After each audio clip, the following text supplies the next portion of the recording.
Programme में आपको खुशामदीद कहते हैं। मैं असदुल्ला खान हूँ। एमक्यूएम ने सिंध असेंबली में अपना अपोजिशन लीडर लाने की तैयारी मुकम्मल कर ली है। बावजूद इसके कि एमक्यूएम की 21 सीटें हैं, सिंध असेंबली में पीटीआई की 30 सीटें हैं, लेकिन इसके बावजूद एमक्यूएम को लगता है कि वो अपना अपोजिशन लीडर ला सकते हैं। ये अपोजिशन लीडर इससे बड़ा अहम होगा क्योंकि आइंदा दिनों में पीपल्स पार्टी ने निगरान वज़ीर आला के लिए जो मुशावरत करनी है वो अपोजिशन लीडर से करनी है। और हलीम आदिल शेख साहब ने भी ख़त लिखा है कि मैं अपोजिशन लीडर हूँ, मुझसे मुशावरत के अमल का आगाज़ किया जाए। तो अब एमक्यूएम अगर अपना अपोजिशन लीडर लाती है तो जाहिर है निगरान वज़ीर आला के लिए मुशावरत उनसे होगी। तो ये मामला कहाँ जा रहा है, इस पर हम बात करेंगे। दूसरा, खैबर पख्तूनख्वा में एएनपी, पीपल्स पार्टी और नून लीग के रहनुमाओं की तरफ से एक एतराफ़ी बयान ने एक नया पेंडोरा बॉक्स खोल दिया है। एतराफ़ यह किया है कि वहाँ पर एक कोटा सिस्टम के तहत जो इस वक्त निगरान हुकूमत है उसमें 3-3 मिनिस्ट्रियाँ जो हैं वो दी गई हैं इन बड़ी सियासी जमातों को, और जेयूआई के पास ज़्यादा मिनिस्ट्रीज़ हैं। तो सवाल फिर ये पैदा होता है कि क्या ये एक न्यूट्रल गवर्नमेंट है या तमाम जमातों की तरफ से लाई गई या उनके नामजद करदा जो मिनिस्टर्स हैं उन पर मबनी एक काबीना वहाँ पर मौजूद है, और ये कैसे न्यूट्रलिटी को इंश्योर करेगी, आगे इलेक्शन होने कैसे होगा, इस पर भी हम गुफ्तगू करेंगे। और साथ ही साथ इलेक्शन जो है वो मरदमशुमारी मुकम्मल होगी है। पाकिस्तान की कुछ सियासी जमातें समझती हैं कि नई मरदमशुमारी के तहत इलेक्शन होने चाहिए। अगर ऐसा होता है तो फिर तो इलेक्शन डिले भी हो सकते हैं। और आज राना सनाउल्लाह साहब ने कहा है कि पंजाब की हर सीट पर हमारा जो है वो नुमाइंदा खड़ा होगा, उम्मीदवार खड़ा होगा। अगर ऐसा है तो इसका मतलब है कि नून लीग किसी के साथ भी सीट एडजस्टमेंट पंजाब में नहीं करने जा रही। इन तमाम चीज़ों पर गुफ्तगू करते हैं। हमारे साथ कामरान मुर्तज़ा साहब मौजूद हैं, जेयूआई के सीनियर रहनुमा। बहुत शुक्रिया कामरान साहब, खुशामदीद। शर्मिला फारूकी साहब हमारे साथ मौजूद हैं, पाकिस्तान पीपल्स पार्टी के रहनुमा हैं। और प्रोग्राम के आगाज़ में हम अरशद वोरा साहब से बात करेंगे, एमक्यूएम के रहनुमा। बहुत शुक्रिया अरशद वोरा साहब। सबसे पहले तो ये बताइए सर कि आपकी सीटें हैं 21 और पीटीआई की हैं 30, और अपोजिशन लीडर मौजूद भी है, हाजिर भी है, ख़त भी लिख रहा है और कह रहा है कि हमारे साथ मुशावरत का आगाज़ करें निगरान वज़ीर आला लाने के लिए। तो आप कैसे लाएंगे और क्यों लाएंगे अपना ऑपोजिशन लीडर सिंध असेंबली में? बिस्मिल्लाहिर्रहमानिर्रहीम। देखिए असद, आपके इल्म में अच्छी तरह है कि इस वक्त जो है पीटीआई के जो 35 में से तकरीबन जो है 20 के करीब या 15 के करीब जो है लोग ऑलरेडी पार्टी को छोड़ चुके हैं, और वो पार्टी को छोड़ चुके हैं। दूसरे उनके कुछ एमपीए जो है वो आ भी नहीं रहे। अब अगर ये सिचुएशन है, ये सिनेरियो है, तो 5-10 लोगों का अगर वो जो है अपोजिशन लीडर हैं हलीम आदिल खान साहब, तो वो फिर जो है आगे असेंबली में वो आ भी नहीं रहे, और खत से तो काम नहीं चलता ना, you have to be present there. तो हमारी स्ट्रेंथ उनके बाद सबसे ज्यादा है, और क्योंकि ये नहीं आ रहे तो हम पीपल्स पार्टी को फ्री हैंड तो नहीं दे सकते ना इस सिचुएशन में, क्योंकि ये कोई छोटी मोटी सिचुएशन नहीं है। इट्स अ मैटर ऑफ कि आपको एक इंटरिम गवर्नमेंट लेकर आनी है और वो मशावरत के साथ लेके आनी है। अब अगर पीपल्स पार्टी के पास जब अपोजिशन लीडर ही नहीं होगा और कोई नहीं है, तो how can they, I mean वो तो फिर फ्री हैंड। सर आपने कहा कि वो आ नहीं रहे, तो पीटीआई के लोग क्या इसलिए नहीं आ रहे कि वो रूपोश हैं, और रूपोश नहीं होंगे और आएंगे तो वो पकड़े जाएंगे क्योंकि गिरफ्तारियों का मौसम चल रहा है, इसलिए वो नहीं आ रहे और इस मौके से आप फायदा उठा रहे हैं, ऐसा नहीं है क्या? नहीं अच्छा, देखिए मेरी बात, मुझे एक बात बता दें, बहुत सारे एमपीए जिनके पार्टी छोड़ चुके हैं, दे हैव ऑलरेडी अनाउंस, उनका नंबर वैसे ही कम हो चुका है ऑलरेडी असेंबली में, सिंध असेंबली में। तो अब अगर सेकंड बिगेस्ट पार्टी अपोजिशन में जो है वो अगर एमक्यूएम है, तो एमक्यूएम का हक बनता है कि एमक्यूएम अपने उम्मीदवार को लेकर आए और अपना अपोजिशन लीडर लेकर आए, ताकि जो इंटरिम गवर्नमेंट बननी है वो फिर मशावरत के साथ बन सके।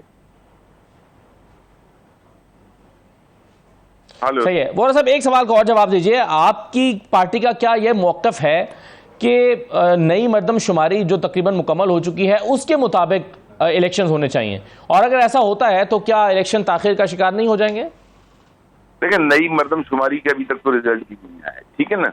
नई मरदमशुमारी के रिजल्ट आने में टाइम लगेगा। मैं ये समझता हूँ कि नई मरदमशुमारी के बजाय मेरी जाती राय है कि इलेक्शन को डिले किए बगैर अपने वक्त पर इलेक्शन होने चाहिए, और जो पिछली मरदमशुमारी थी उसी पे होने चाहिए। अगर आप नई, अब ये इलेक्शन कमीशन का फैसला है, वो क्या चाहते हैं, वो क्या करना चाहते हैं, क्योंकि इस मरदमशुमारी के रिजल्ट को आने में अभी कम से कम जो है ना 1-1.5-2 माह लगेंगे। फिर उसकी बेस पर जो है वो कॉन्स्टिट्यूएंसीज बनेंगी, उसकी बेस पर जो है वो अगर इलेक्शन करने गए तो फिर then I think it is going to be delayed more and more, जो कि आवाम नहीं चाहती, और आवाम चाहती है एक स्टेबल परमानेंट गवर्नमेंट आए जो नेक्स्ट 5 ईयर के लिए अपनी पॉलिसी लेकर आए, उस पॉलिसी की बेस पर, अपने मैनिफेस्टो की बेस पर इलेक्शन लड़ें, इलेक्शन जीतें, और आगे मुल्क को, जिस तरह मुल्क इस वक्त मुआशी हालात का शिकार है, जिन मुआशी हालात का मुल्क इस वक्त शिकार है, मैं ये समझता हूँ कि इंटरनेशनल डोनर को भी यही कॉन्फिडेंस चाहिए कि एक लॉन्ग टर्म हुकूमत हो जो अपनी पॉलिसी को वाज़ेह करके और इस मुल्क को तरक्की की राह पर गामजन करे। सही है। तो आप समझते हैं कि इलेक्शन वक्त पर होने चाहिए, चाहे पिछली मरदमशुमारी ही के मुताबिक क्यों ना हो, लेकिन डिले नहीं होने चाहिए। बिल्कुल सही है। शर्मिला फारूकी साहिबा, ये जो मामला है ऑपोजिशन लीडर का या निगरान सेटअप आना है आइंदा दिनों में, इसमें हरीम आदिल शेख साहब ने ख़त भी लिखा है वज़ीर आला को कि जनाब हमसे मुशावरत का आगाज़ करें, मैं हूँ अपोजिशन लीडर। आप क्या अपोजिशन लीडर जो मौजूदा हैं उनसे मुशावरत का आगाज़ करेंगे या इंतज़ार करेंगे कि नया वज़ीर आला, नया अपोजिशन लीडर आए एमक्यूएम का और उसके साथ फिर मुशावरत का आगाज़ किया जाए? शुक्रिया असदुल्ला साहब। बात यह है कि इसमें कोई दो राय नहीं है कि हलीम आदिल शेख अपोजिशन लीडर थे और हैं, लेकिन ये वो अपोजिशन लीडर हैं जो एक तवील अरसे से गायब हैं। पूरा बजट का सेशन गुजर गया सेनेट असेंबली के अंदर और अपोजिशन का एक बंदा भी नहीं था पीटीआई की जानिब से, और बहुत अहम होता है बजट का सेशन, क्योंकि ज़ाहिरी बात है आप अपनी तजावीज़ भी देते हैं, आप कट मोशंस भी लाते हैं, आप उसके ऊपर तकारीर भी करते हैं, और बहुत सी ऐसी चीज़ें अपोजिशन की जानिब से आती हैं कि जी आइंदा आने वाले बजट में वो उसको इंक्लूड किया जाए। अपोजिशन लीडर तो दूर की बात है, पीटीआई का एक मेंबर भी नहीं आया, और अभी भी जब सेशन चल रहा है सेनेट असेंबली का तो एक मेंबर इनका नहीं है। अब सुना यह है कि काफ़ी सारे इनके एमपीएस जो हैं वो छोड़ चुके हैं, कुछ के वीडियो बयान आए हैं, कुछ के स्टेटमेंट्स आए हैं कि हमने उनको छोड़ दिया। अगर छोड़ दिया तो फिर उन्होंने तो आना नहीं है। बाकी जो 2-4 रह गए हैं उनकी तरफ से कुछ इतला नहीं है। अब 2 या 3, 4 या 5 एमपीएस के ऊपर तो अपोजिशन लीडर नहीं बन सकता ना, नहीं रह सकता। अब ये अपोजिशन का राइट है कि वो जो मौजूदा अपोजिशन है जिसमें एमक्यूएम शामिल है, जीडीए शामिल है, कि वो अगर मिलके कोई अपोजिशन लीडर लाना चाहते हैं तो वो लेकर आए, और उन्होंने अपोजिशन लीडर को नामजद किया है। मैं समझती हूँ कि जो आइंदा आने वाली निगरान सेटअप की जो आना चाहिए और आएगा अपने मुकर्रर वक्त पे, उसके ऊपर एक अच्छी डिबेट हो, अच्छी मशावरत हो अपोजिशन की तरफ से और ट्रेजरी बेंचेस की तरफ से। ये ना हो कि वो कहें कि जी वन साइडेड तरीके से पीपल्स पार्टी ने एक निगरान सेटअप जो है वो तजवीज़ कर दिया। सो इसके लिए अपोजिशन लीडर का हाजिर होना, आपको क्या लगता है शर्मिला साहबा के फिजिकली बहुत जरूरी है? गायब हुए हैं या आ नहीं रहे, ये गिरफ्तारियों के डर से नहीं आ रहे, या इनको लगता है कि ये आएंगे तो उनको ये जो है वो या आप जानते ही हैं कि पिछले कुछ अर्से में किस तरह से एक दबाव रहा है मखसूस सियासी जमात के ऊपर वफादारियाँ तब्दील करने के लिए, गिरफ्तारियाँ हुई और फिर वो प्रेस कॉन्फ्रेंस करते हैं। तो ये हालात जो हैं ये इस तरफ, क्या आपके ख्याल में इस जमात के लोग, ये उनके पास ये ऑप्शन था, उनके पास चॉइस था, कहाँ गायब हो गए, क्यों गायब हो गए, क्यों नहीं आ पा रहे? ये जमहूरी सिस्टम के ऊपर सवाल नहीं है? देखिए, मैं नहीं जानती कि वो क्यों नहीं आ रहे, उनके पर दबाव है या नहीं है, या वो वाकई अपनी सियासी जो एलिजेंस है उसको तब्दील करना चाहते हैं। देखिए, मुख्तलिफ औकात के अंदर सियासी जमातों के अंदर ये उछाड़ पुछाड़ हुई है। लोग अक्सर छोड़ के चले जाते हैं जब वो देखते हैं कि जी ये जमात जो है आइंदा इंतखाबात नहीं जीतने वाली, तो फिर वो ग्रीनर पैस्चर्स ढूंढते हैं। कुछ ऐसे मफाद पसंद लोग होते हैं ना जो कहते हैं जी अब छोड़ दो, अब अगर पार्टी जो है ताब के अंदर है तो उस जमात में चले जाओ जो आइंदा इलेक्शन जीतेगी और हुकूमत बनाएगी। सो मुझे नहीं पता कि इन लोगों के अंदर क्या है। देखिए, हमने भी जेलें काटी हैं, हमारी जमात पे भी अताब आया, लेकिन हमने कभी अपनी लॉयल्टी चेंज नहीं करी, हमने जेलें काटी। ये तो 2-2, 4-4 दिन जेल काट के आए हैं, कुछ तो ऐसे हैं जो 2-2.5 दिन जेल काट के आए हैं। ये बात सही है कि अगर अपोजिशन लीडर का इंतखाब होना है तो पीटीआई के सारे लोगों को वहाँ मौजूद होना चाहिए, अपनी प्रेजेंस शो करनी चाहिए, चाहे गिरफ्तारी क्यों ना कर लिया जाए। ये बात बिल्कुल ठीक है। देखिए, नहीं, पीटीआई की देखिए अक्सरियत, अगर ऑपोजिशन लीडर आपका है तो आपकी अक्सरियत होनी चाहिए ना।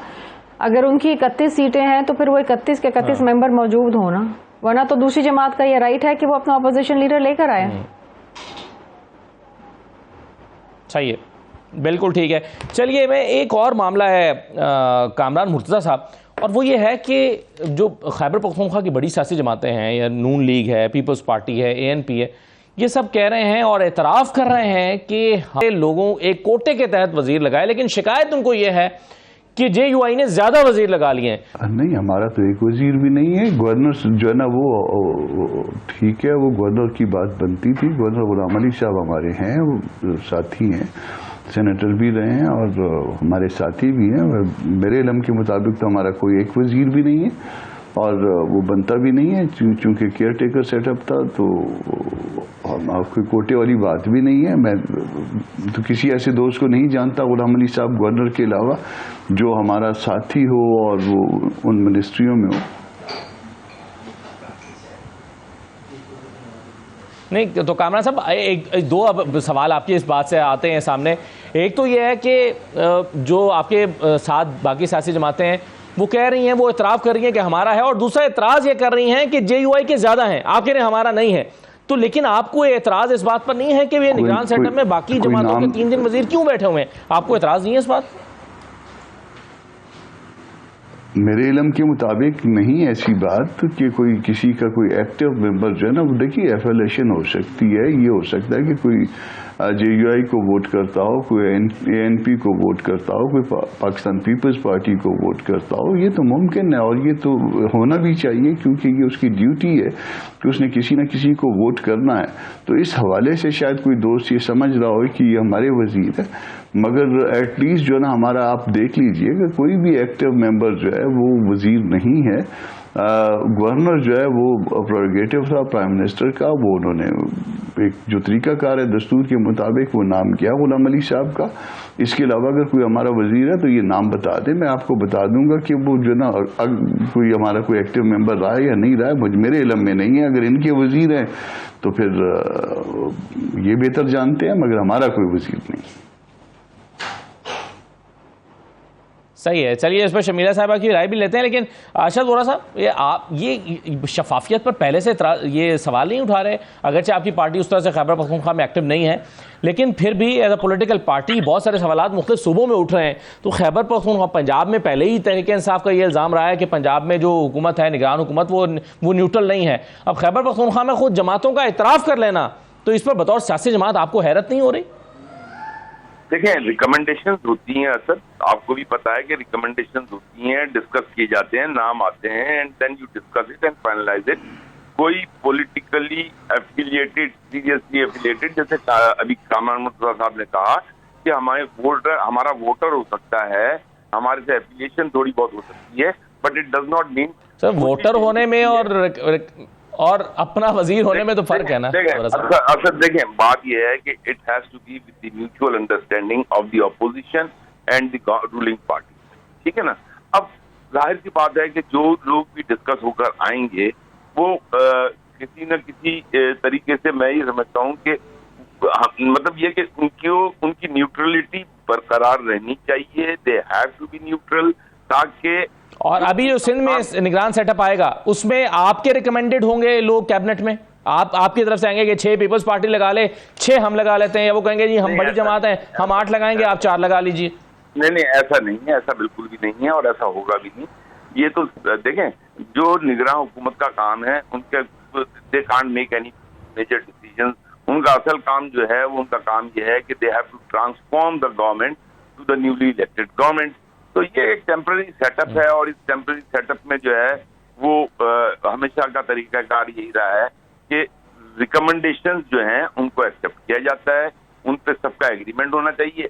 अगर पीपल्स पार्टी किसी को गलत लगाएगी तो हम शोर करेंगे, डेफिनेटली हम अपोजिशन में, ये हमारा काम है। उसके बाद फिर इलेक्शन कमीशन की जिम्मेदारी हो जाती है। अगर we are not agreeing to anything, then election commission comes up, और इलेक्शन कमीशन जो है वो फिर अपने तय किसी को भी लगाता है। ठीक है, तो ये तो लिखी हुई बात है, इसमें कोई इफ्स और बट्स नहीं है। ठीक है, चलिए बहुत शुक्रिया अशरफ वोरा साहब। एक छोड़ लेते हैं ब्रेक के बाद। ये सवाल मैं पहले रखता हूँ शर्मिला साहबा के सामने, और फिर एक और मामला है। अहमद वली साहब ने एक और इंकशाफ किया है। वो कह रहे हैं जी गवर्नर जो खैबर पख्तूनख्वा में आज सारे मसाइल का बाइस बना हुआ है, ये गवर्नर तो हमारा लगना था, जरदारी साहब ने हमसे कमिट किया था, जरदारी साहब ने कहा कि आप लगाइए, लेकिन फिर हमारे घर आ गए मौलाना, हम उनकी बात मान गए और आज हम पछता रहे हैं। तो जरदारी साहब जो हैं वो ANP से उनके बकौल नाराज हैं कि आपने मौलाना का गवर्नर क्यों लगने दिया है। इस पर भी बात करते हैं, ब्रेक के बाद वापस आते हैं।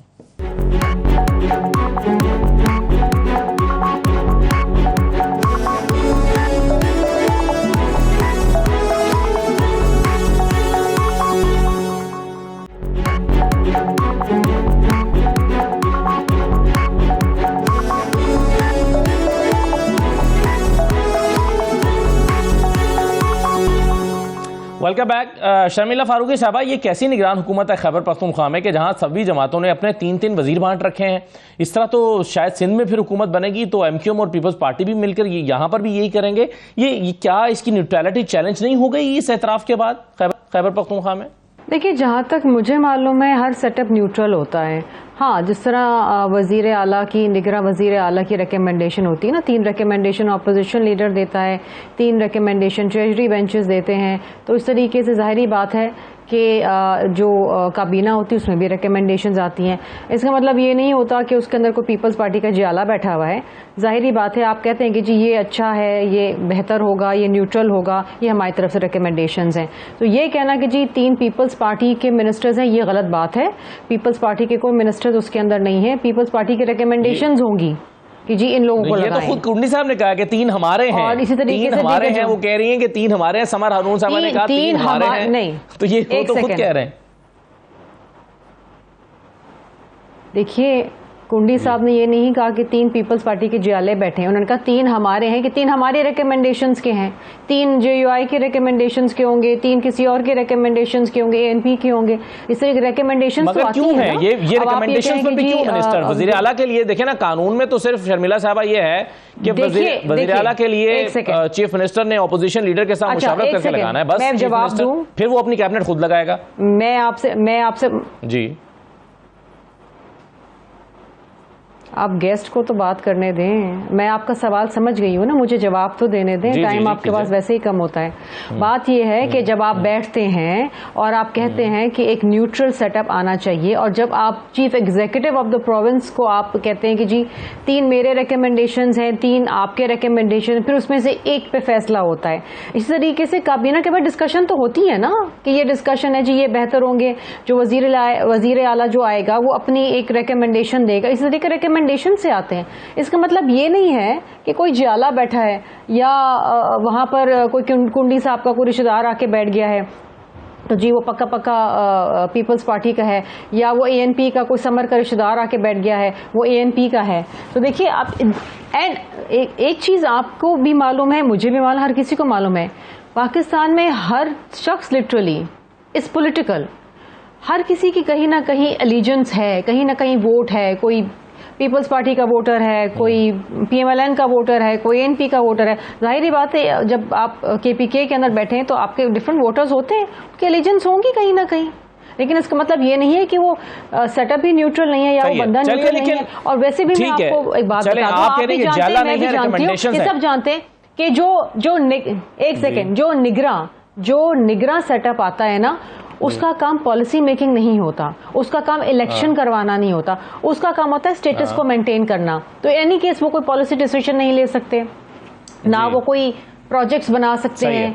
लेकिन यहाँ पर एक जमात जिसका नाम ANP है, शर्मिला साहिबा, वो नाराज है इस बात पर कि हमें कोटे से कम मिनिस्टर्स मिले हैं। अहमद वली साहब ने तो वाज़ेह तौर पर क्या कहा है कि हमें हमारे कोटे से कम मिनिस्टर दिए गए हैं खैबर पख्तूनख्वा में। तो शायद उनके नज़रिए से देखा जाए तो ये बात इतनी सादा नहीं है कि ये महज रिकमेंडेशन हो। एनीवे, एक और मामला है जिस पर मैं चाह रहा हूँ कि कामरान मुर्जा साहब आप जरा अपनी राय का इजहार कीजिए। कहते हैं जरदारी साहब नाराज हैं कि आप क्यों माने, जब हम ये तय हो गया था कि आपका गवर्नर लगाया जाएगा तो आप क्यों माने और आपने क्यों मौलाना को गवर्नर लगाने दिया? कुछ फॉर्मूला बना था सर गवर्नर लगाने के लिए JUI, पीपल्स पार्टी, ANP के दरमियान? क्या हुआ था ये उस वक्त? ऐसा है कि गवर्नर जो है, गवर्नर लगाना या कोई भी जो ऐसे पोर्टफोलियो जो सियासी होते हैं, जो जमातों से मुतालिक होते हैं, उसमें हम किसी के घर जाने से या किसी के घर आने से वो चीज़ें ना छोड़ सकते हैं, ना ले सकते हैं, ना लेते हैं, ना देते हैं। ये कोई हमारी ज़ाती तो नहीं होती। ये पेन मेरा है, मैं आपको दे सकता हूँ। ये जगह जिस ऑफिस में मैं बैठा हूँ ये मेरा है, आप इसे इस्तेमाल करने के लिए मेरे घर आ जाइए, मैं आपको दे सकता हूँ क्योंकि ये मेरी है। मगर जो चीज़ पार्टी की और पार्टी ने मुझे दी हुई है, या जो चीज़ अदरवाइज जो पार्टी ने मुझे नहीं भी दी मगर पार्टी का वो है, तो वो मैं आपके हवाले नहीं कर सकता। भले आप मेरे साथ कितने भी अच्छे दोस्ताना ताल्लुकात में हों, या मेरे घर आ जाएं, या मस्जिद में आ जाएं, या जहाँ पे भी आ जाएं, वजह ये होती है कि ये सियासी ओहदे होते हैं और सियासत से मुतालिक होते हैं और कोई ज़ाती मलकियत नहीं होती हमारी। तो मुझे इनके बयान से एहतराम के बावजूद, पूरा एहतराम है मुझे इनसे, मगर इस बयान पे मुझे सियासी बयान नहीं लगता। ये ऐसा कोई जरगा टाइप और पता नहीं क्या, इस तरह से तो नहीं हुआ करता। उनको शायद गवर्नर से ज़्यादा प्रॉब्लम है, उनके ऊपर तनकीद भी करते रहते हैं और बहुत शदीद तनकीद करते हैं, मगर इत्तेहादी होने की वजह से हम इसको नज़रअंदाज करते हैं, एहतराम करते हैं उनकी बात का और उसका जवाब नहीं देते। मगर ये ऐसी चीज़ नहीं है कि कोई चीज़ उनकी थी और वो उन्होंने हमारी वजह से छोड़ दी। इसकी एक और एंगल भी हो सकता है। उनसे कोई हमारी पार्टी की पोजीशन उस सूबे में ज़्यादा बेटर नहीं है, और अगर बेटर है तो फिर अगर कोई फ़र्ज़ कर लीजिए कि कोई ओहदा तकसीम भी हुआ तो उनसे बेहतर तौर पे जो है ना वो हमारा हक बनता था ना। पिछले इलेक्शन को आप बना लेंगे कोई, या जद्दोजहद को जो है ना वो एक आप उसको वो स्टैंडर्ड एक वो बन जाएगी, तो उसमें फिर कोई ज़्यादा उनसे शायद हमारा हक बनता हो।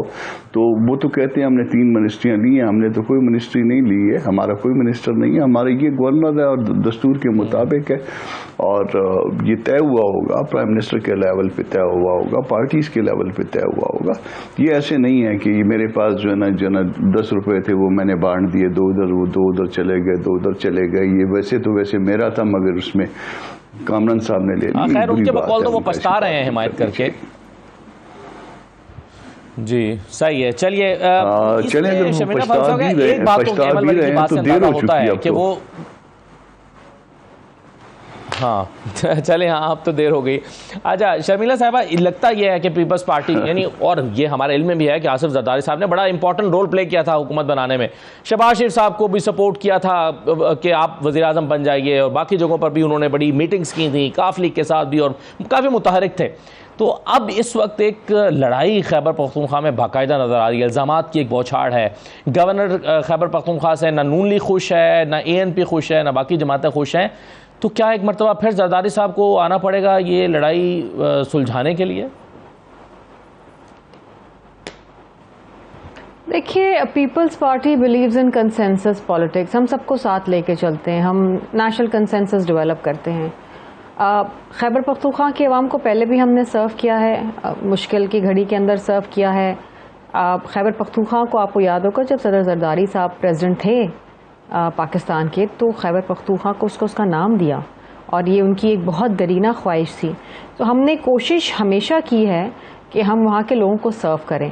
अगर PMLN और ANP में अगर ऐसे कोई इश्यूज़ हैं तो या तो वो खुद सॉल्व कर लें, और अगर वो समझते हैं कि उनको जरदारी साहब की मदद की और सियासी बसीरत की ज़रूरत है तो सौ बिस्मिल्लाह। सदर साहब हमेशा उनकी कोशिश यही होती है कि अफ़ाम व तफ़हीम से मामला तय हो जाएं। वो मफ़ाहमत की बात करते हैं और मफ़ाहमत की ही सियासत करते हैं। सही है। और जरदारी साहब उस वक्त जो है वो आपके इल्म में है क्या कि वो चाहते थे ANP के गवर्नर लगे और JOI का ना लगे, जैसे कि अहमल वली ने दावा किया है? देखिए, सदर साहब की सियासी बसीरत और उनकी सियासी मशावरत को आप चैलेंज नहीं कर सकते। लोग कहने को तो बहुत कुछ कह देते हैं, लेकिन जब मसले पड़ते हैं और जब गुत्थी इतनी ज़्यादा उलझ जाती तो उसको सुलझाने के लिए फिर आखिर में उनको सदर जरदारी साहब ही याद आते हैं। और जिस तरह आपने कहा अपने सवाल में ही, जो कि बिल्कुल दुरुस्त है, कि ये जो वोट ऑफ नो कॉन्फिडेंस आया और पार्लियामान के अंदर, ये भी पीपल्स पार्टी की ही सियासी बसीरत थी। PMLN तो नहीं मान रही थी, और फिर जब नया बिल्कुल सही है। और ये तो मौलाना भी कह रहे हैं कि मैं इसके हक में नहीं था, ये पीपल्स पार्टी का इनिशिएटिव था। बहुत शुक्रिया शमीला फारूकी साहबा, कामरान मुर्तज़ा साहब प्रोग्राम में शिरकत करने शुक्रिया। एक नाज़रीन, एक ब्रेक लेते हैं। ब्रेक के बाद इस वक्त एक बहुत बड़ा मसला पाकिस्तान में पिछले 8 माह से जो सोयाबीन सीड्स हैं उसकी पाकिस्तान में इंपोर्ट नहीं हो पा रही, और दो बड़ी इंडस्ट्रीज जो हैं इस वक्त तबाही के बिल्कुल धाने पर हैं, और मुर्गी की कीमत लोगों की पहुंच से दूर हो चुकी है, आवाम को सस्ता प्रोटीन नहीं मिल पा रहा है। ये मसला आखिर कैसे सुलझेगा, इस पर बात करते हैं एक ब्रेक के बाद।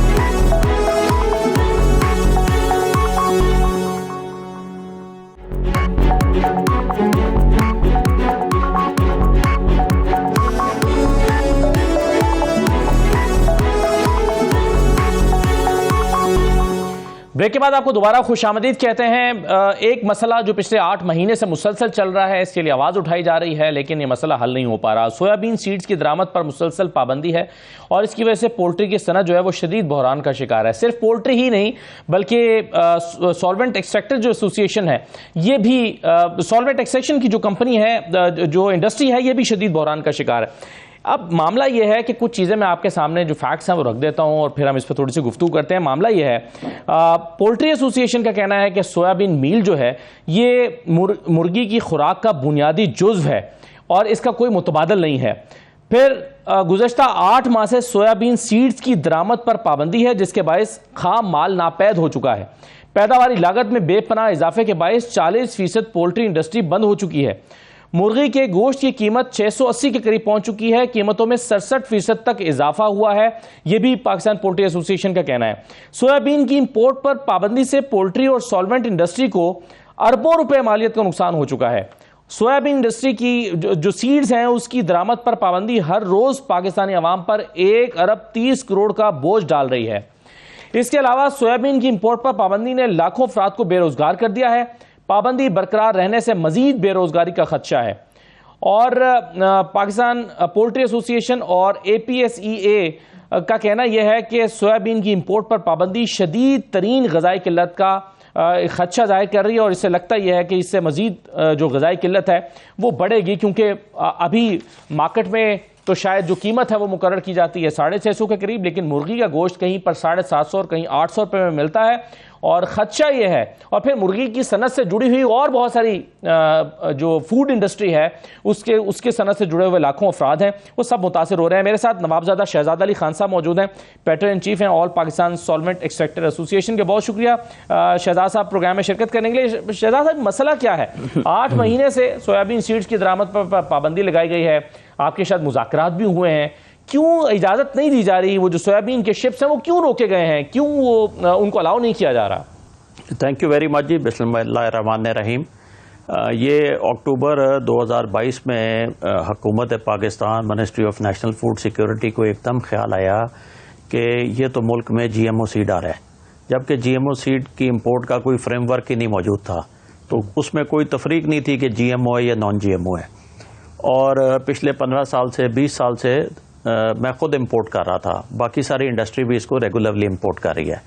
सोयाबीन मील और मकई 2 अहम इम्पॉर्टेंट इंग्रेडिएंट्स हैं जिनके बगैर मुर्गी की खुराक जो है वो बन तो सकती है, लेकिन जो रिक्वायर्ड रिजल्ट्स हैं वो नहीं दे सकती। आपको याद होगा आज से 10-12 साल पहले मुर्गी का गोश्त सबसे महंगा होता था, फिर मटन होता था और फिर बीफ होता था। आज सिचुएशन ये है कि सबसे महंगा मटन है जो 1600 से 1700 रुपये पर किलो है, फिर बीफ है जो 800-900 रुपये किलो है, और फिर मुर्गी का गोश्त था जो 200-250 रुपये किलो पे बिकता था। अब जब सोयाबीन मील की इंक्लूजन बंद हो गई तो वो जो मुर्गी का गोश्त या मुर्गी जो कॉस्ट करती थी 250 रुपये, वो कॉस्ट करना शुरू हो गई 350 रुपया, और उससे जो उसकी पैदावारी लागत बढ़ने से नेचुरली फिर उसकी प्रोडक्शन भी कम हो गई, और 40% इंडस्ट्री भी बंद हो गई, क्योंकि वो कैश फ्लोज को मेंटेन करके ये इस कॉस्ट पे मुर्गी नहीं प्रोड्यूस कर सकते थे, और कंज्यूमर को जो है वो मुर्गी जो है उसकी ज़्यादा कीमत देनी पड़ गई। और जैसे कि हमने अपने मुख्तलिफ एड्स में और एडवर्टीजमेंट जो चल रहा है इंडस्ट्री का, PPA का और FCA का जॉइंट, उसके अंदर बताया है कि रोज़ाना कंज्यूमर पाकिस्तान का 130 करोड़ रुपए एडिशनल पे कर रहा है। तो आपके चैनल के ज़रिए और आपके शो के ज़रिए मैं मोहतरम प्राइम मिनिस्टर साहब को बड़ी मोदबाना गुजारिश करना चाहता हूँ कि जैसे आपने कल फरमाया कि अब आखिरी 30 दिन रह गए हैं और काउंटडाउन शुरू कर दिया आपने खुद ही, तो जाते जाते ये एक कौम को जिस अजाब में डाला गया है मिनिस्ट्री ऑफ फूड सिक्योरिटी की वजह से, उस अजाब से खुदा के लिए निकाल दें, मुर्गी सस्ती हो जाएगी और जो प्रोटीन है वो इंसानी ज़रूरत के तहत उसको खाना लाजमी है ताकि वो लोग खाना शुरू हो जाएं। और मुर्गी की जो इंडस्ट्री है जिससे हज़ारों लाखों लोग वाबस्ता हैं वो रोज़गार पे वापस आ जाएं। वो सब प्राइम मिनिस्टर साहब आपको दुआ देंगे, आपका भला चाहेंगे और मुझे उम्मीद है कि इंशाअल्लाह ताला ये जो आप काम है जाने से पहले 13 अगस्त से पहले इसकी जो अप्रूवल है वो करके देंगे। और ये याद रखें कि ये दुनिया के 170 ममालिक में यही सोयाबीन इस्तेमाल होता है, अमेरिका में, जापान में, यूरोपीय यूनियन में, ऑस्ट्रेलिया में, न्यूजीलैंड में, यू नेम द कंट्री। सिर्फ 100 मिलियन टन चाइना इंपोर्ट करता है। तो इसमें कोई ऐसी चीज़ नहीं है, ये 25 साल से ट्राइड एंड टेस्टेड चीज़ है, इसके अंदर कोई रिस्क फैक्टर नहीं है। जैसा हमारा एग्रीकल्चर मिनिस्टर बार बार कहते रहे कि इसमें जहर है, इसमें ये है, इसमें क्योंकि इस मेरा ख्याल है मैं भी यही सवाल करने वाला था, खुद भी आपने इशारा कर दिया कि ये कहा जाता है कि जीएमओ की सीड्स और इसकी मसनूआत की जो इजाजत है वो इसलिए नहीं है कि हमने यूरोपीय यूनियन के साथ जो है वो हमने कोई मेरा ख्याल है साइन किए हुए हैं और वहां से हमें अलाउड नहीं है। क्या इस तरह की कोई चीज है? और जी सर ये सब ऐसी स्टोरी है। आपने मंगाना अमेरिका से है, ब्राजील से है, कंज्यूम आपने खुद करना है, तो इसका यूरोपीय यूनियन से क्या ताल्लुक है? सही है। तो सर फिर ये बताएं कि अब ये आपका की डिमांड क्या है कि जो सोयाबीन के कंटेनर्स फंसे हुए हैं उसको अलाउ कर दिया जाए, या आप समझते हैं कि ऐसी पॉलिसी फॉरएवर बनाई जाए कि ये जीएमओ सीड्स जो हैं इनको, इसमें कोई हर्ज नहीं है, इसको अलाउ किया जाए और ये आता रहे? ये देखें, 2 जहाज इन्होंने रोके थे कि ये बड़े ख़तरनाक हैं और इसमें ये है उसमें वो है। उसमें से एक जहाज़ का फिट होने का सर्टिफिकेट दे के बांग्लादेश रवाना कर दिया गया। एक जहाज़ पड़ा है जिसका कोर्ट ने फैसला दे दिया कि उसकी गवर्नमेंट ऑफ पाकिस्तान ने जो डिटेंशन की है वो इलीगल की है।